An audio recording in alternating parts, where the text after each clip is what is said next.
நண்பர்கள் அனைவருக்கும் அன்பார்ந்த வணக்கங்க. இன்றைய பதிவில் ஹெச்எப் கிராஸில் ஒரு தலையீது கிடாரி ஒன்று விற்பனைக்கு வந்திருக்குது. பல்லு வந்து 4 பல்லுன்னு சொல்லியிருக்காங்க. நல்ல மடி செட்டுங்க, நல்ல காம்போலத்தோடு இருக்குது. போகிற ஸ்டேஜில் தான் இருக்குதுங்க.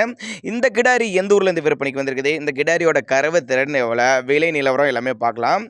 தலைச்சங்கிடாரின்னு தான் சொல்லியிருக்காங்க. பல்லு வந்து 4 பல்லு, 9 மாதம் சினையாக இருக்கக்கூடிய கிடாரி. இந்த கண்ணு பூரா ஒரு 5 டேஸ் எடுத்துக்கும். போகிற ஸ்டேஜில் தான் இருக்குது அப்படின்னு தான் சொல்லியிருக்காங்க. சுழி தவறு இல்லாத கிடாரி, மடி கூச்சம் கிடையாது, நல்ல மடி செட்டு, நல்ல காம்பளம், தண்ணி தீனிக்கல எந்த ஒரு குறைச்சல் இல்லை.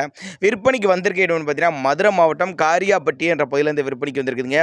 தமிழ்நாடு பூரா டெலிவரி வசதி பண்ணி கொடுத்துறான்னு சொல்லியிருக்காங்க. நீங்கள் சின்னதாக ஒரு கால் பண்ணி என்ன ரேட்டு, எவ்வளோ, என்ன கறவை அப்படின்னு நீங்கள் கேட்டால் மட்டும் போதும் அப்படின்னு தான் சொல்லியிருக்காங்க. அதனால் தாராளமாக அவரோட காண்டாக்ட் நம்பர் டிஸ்பிளே கொடுத்துருக்காங்க, தொடர்புங்க. நல்ல தரமான கிடாரி, கண்டினியூஸாக மெயின்டைன் பண்ணலாங்க. ஒரு தலையீத்து கிடாரிங்கனால கண்டினியூஸாக அந்த கிடாரியை மெயின்டைன் பண்ணலாம்.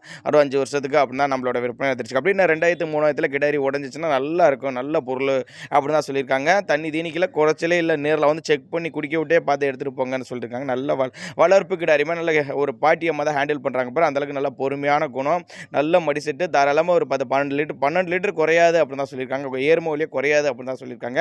அதனால் தாராளமாக அவரோட காண்டாக்ட் நம்பர் டிஸ்பிளே கொடுத்துருங்க, தொடர்புங்க. தலைச்சங்கிடாரி தான், 4 பல்லு, 9 மாதம் சினியாக இருக்குது.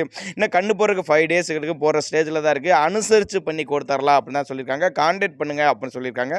தேவைப்படும் நபர்கள் மட்டும் தாராளமாக அவரோட காண்டாக்ட் நம்பர் கான்டாக்ட் பண்ணுங்கள்.